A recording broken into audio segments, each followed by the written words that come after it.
Namaste, very good evening everyone. Welcome again to my YouTube channel GK Law Classes. So previously we have started with the new act of the Prevention of Money Laundering Act 2002, that is the PMLA Act, जिसका आज हम cover करने जा रहे हैं part 2. Part 1 already हमने cover कर लिया है, जिसके अंदर सेक्शन नंबर 10 तक हम लोगों ने ऑलरेडी कवर कर लिया था. तो जिन्होंने अभी तक वो वीडियो को चेकआउट नहीं किया, फटाफट से जाकर इस वीडियो को चेकआउट कर सकते हैं. आज हम चलेंगे section 10, 11 onwards.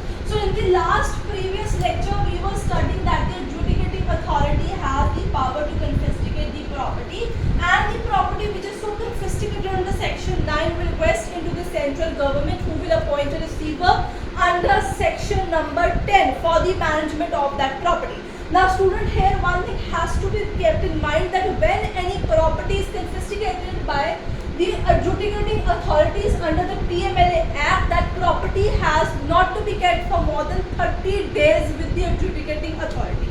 That means if any property is confiscated by the adjudicating authority, वो 30 दिन से ज़्यादा कोई भी प्रॉपर्टी अपने पास सीज करके नहीं रख सकते हैं. उसे आगे कार्रवाई करके जो है उसको वेस्ट करा के रिसीवर अपॉइंट करना ही करना होगा. Now while doing all these things, adjudicating authority will have a power of civil court, means that they have a power to call for the attendance of witnesses and for gaining any kind of evidences, be it oral or written. Now in the previous lecture I have already told you that the adjudicating authority runs on the principle of natural justice, not on the orders and sections of CPC. But when it comes to taking the evidences from the witnesses or asking questions from the witnesses or examining them on oath, then they have the power of civil court, जैसे कि आप बाकी different acts के अंदर पढ़ते हैं.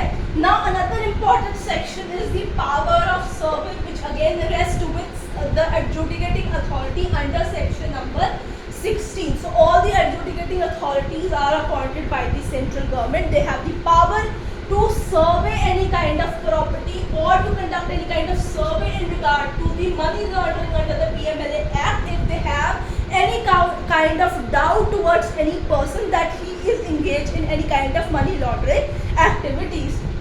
Right, student? Again, now if any person has been arrested or his offence of committing money laundering has been criminalized by the adjudicating authority, the burden of proving himself not guilty with rest with under section number 24 upon the accused person. So जिसे उन्होंने पकड़ा होगा, ठीक है, जिसके against उन्होंने case जो है कंप्लेंट आई होगी और केस फाइल करके उसको जो है उन्होंने हिरासत में लिया होगा, जिसकी प्रॉपर्टी उन्होंने कन्फिस्केट की होगी, बर्डन ऑफ प्रूफ भी उसी के ऊपर होगा अपने आप को बेगुनाह साबित करने का under section number 24. So student, these are again an important sections. ये सेक्शन नंबर्स है यहाँ पे. वो क्या बोलते हैं मैंने आगे आप लोगों के सामने लिखा है. आगे चलेंगे, पढ़ेंगे सेक्शन नंबर 48 अथॉरिटीज के साथ. ठीक है, अगेन मैं सिर्फ और सिर्फ फिर से बता दूं कि हम सिर्फ और सिर्फ इम्पॉर्टेंट सेक्शंस ही अपनी वीडियोस के अंदर कवर करते हैं. हम एक्स्ट्रा सेक्शंस जो है वो कवर नहीं करते हैं. जिनमें से पहले क्वेश्चन पूछे गए हैं या पूछे जाने की संभावना बहुत ज़्यादा होती है, उन्हीं में से हम आपको सेक्शंस को कवर करवाते हैं अपनी वीडियोस के अंदर. राइट, 48 के तहत सबसे पहले आपके पास होंगे डायरेक्टर्स, ठीक है, और additional directors, ADDT. Additional short में आप ऐसे भी लिख सकते हैं, डायरेक्टर्स, ठीक है, और डेप्यूटी असिस्टेंट डायरेक्टर्स. ये एडजुडिकेटिंग अथॉरिटीज का हिस्सा होते हैं. इसके साथ सेक्शन 7 के तहत इनके पास सेंट्रल गवर्नमेंट के द्वारा अपॉइंटेड स्टाफ भी होता है for running all kind of duties in regard to the PMLA Act.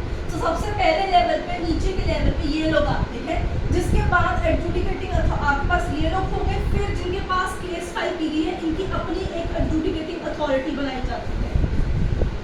इन्हीं में से आगे एडजुडिकेटिंग अथॉरिटी का हिस्सा भी होते हैं. ये पहली अथॉरिटी हो गई आप लोगों के पास, ठीक है.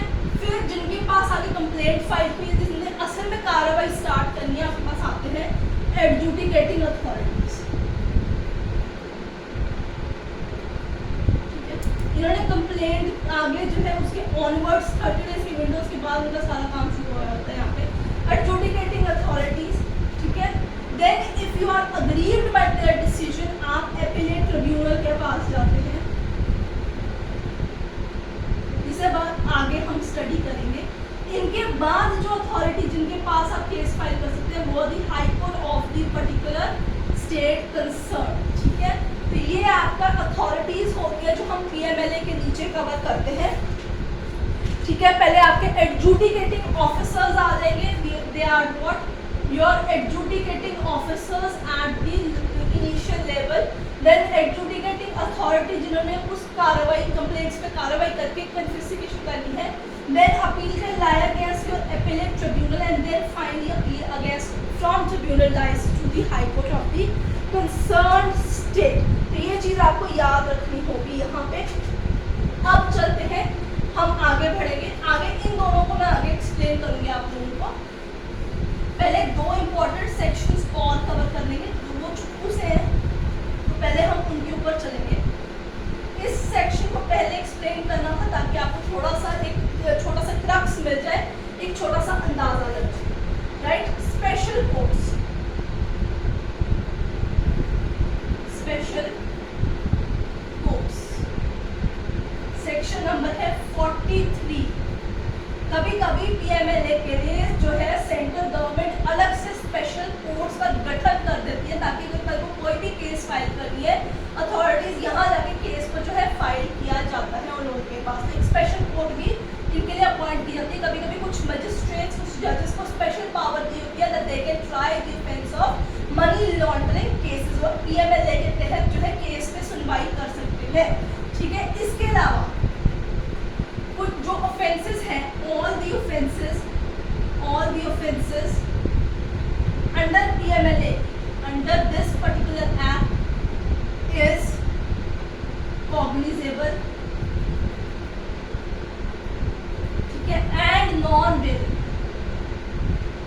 अब आप कहेंगे फिर बेलेबल, तो अपील का राइट तो उनको रहेगा ही रहेगा ना, तो उनको बेल नहीं देंगे पर राइट टू अपील तो होगा ना। if they are unsatisfied with the decision of the previous authorities handling their matter, right, appeal का राइट है, बेल का राइट यहाँ पे नहीं आएगा। So all the offences under PMLA will be cognizable offences and non bailable under section number 45।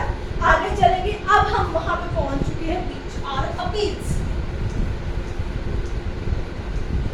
ठीक है, 25 से 42 तक अपील्स, अपील्स। 25 सेक्शन नंबर से 42 आपको अपील्स की देखने को मिलेगी। राइट स्टूडेंट्स, कहीं पे भी आपको डाउट है कमेंट सेक्शन में मेंशन कीजिए, हम आपकी हेल्प डेफिनेटली करेंगे, आपकी क्वेरी को रिजॉल्व करेंगे। जिसको ये वीडियो पसंद आ रही है लाइक शेयर कर दीजिए, और जिसने चैनल को सब्सक्राइब नहीं किया सबसे पहले जाके हमारा channel GK law classes subscribe कर दीजिए। राइट, अपील, अब जो है एपिलेट ट्रिब्यूनल आपकी एडजुडिकेटिंग अथॉरिटी थी। ठीक है, पहले मामला उन्होंने दिया, आपकी अपील कहाँ जाएगी? एपिलेट ट्रिब्यूनल के, एपिलेट ट्रिब्यूनल। ठीक है, सेक्शन नंबर 20 एपिलेट ट्रिब्यूनल जिसे सेंट्रल गवर्नमेंट अगेन इस्टेब्लिश करती है। ठीक है, 45 डेज के अंदर from receiving the order, with in 45 days of receiving the order from the adjudicating authorities, आप कंप्लेंट दायर करते हैं from receiving order। जिस दिन आपके पास कॉपी आ गई है आप उसके 45 डेज के अंदर अंदर यहाँ पे कंप्लेंट जो है दायर कर सकते हैं। and they have to dispose of your appeal under section number 26। the appellate tribunal has to dispose of the appeal within 6 months, 6 महीने, 6 months। ठीक है, 6 months के अंदर अंदर इनको आपकी अपील जो है वो करनी है। अब हम इसकी बात करते हैं कॉम्पोजिशन की, कि एपिलेट ट्रिब्यूनल में कौन कौन होते हैं। सेक्शन नंबर है 27 अगला, right, 27 appellate tribunal. Appellate tribunal के अंदर आपको एक चेयरपर्सन मिलेंगे। चेयरपर्सन के साथ 2 मेंबर्स रहेंगे आपके पास। ठीक ठीक है। इनकी टर्म आपको सेक्शन नंबर 29 में मिल जाएगी, ठीक है, 29 में, जिसमें अगर हम चेयरपर्सन की बात करेंगे तो 68 ईयर्स तक, ठीक है, और 5 ईयर्स,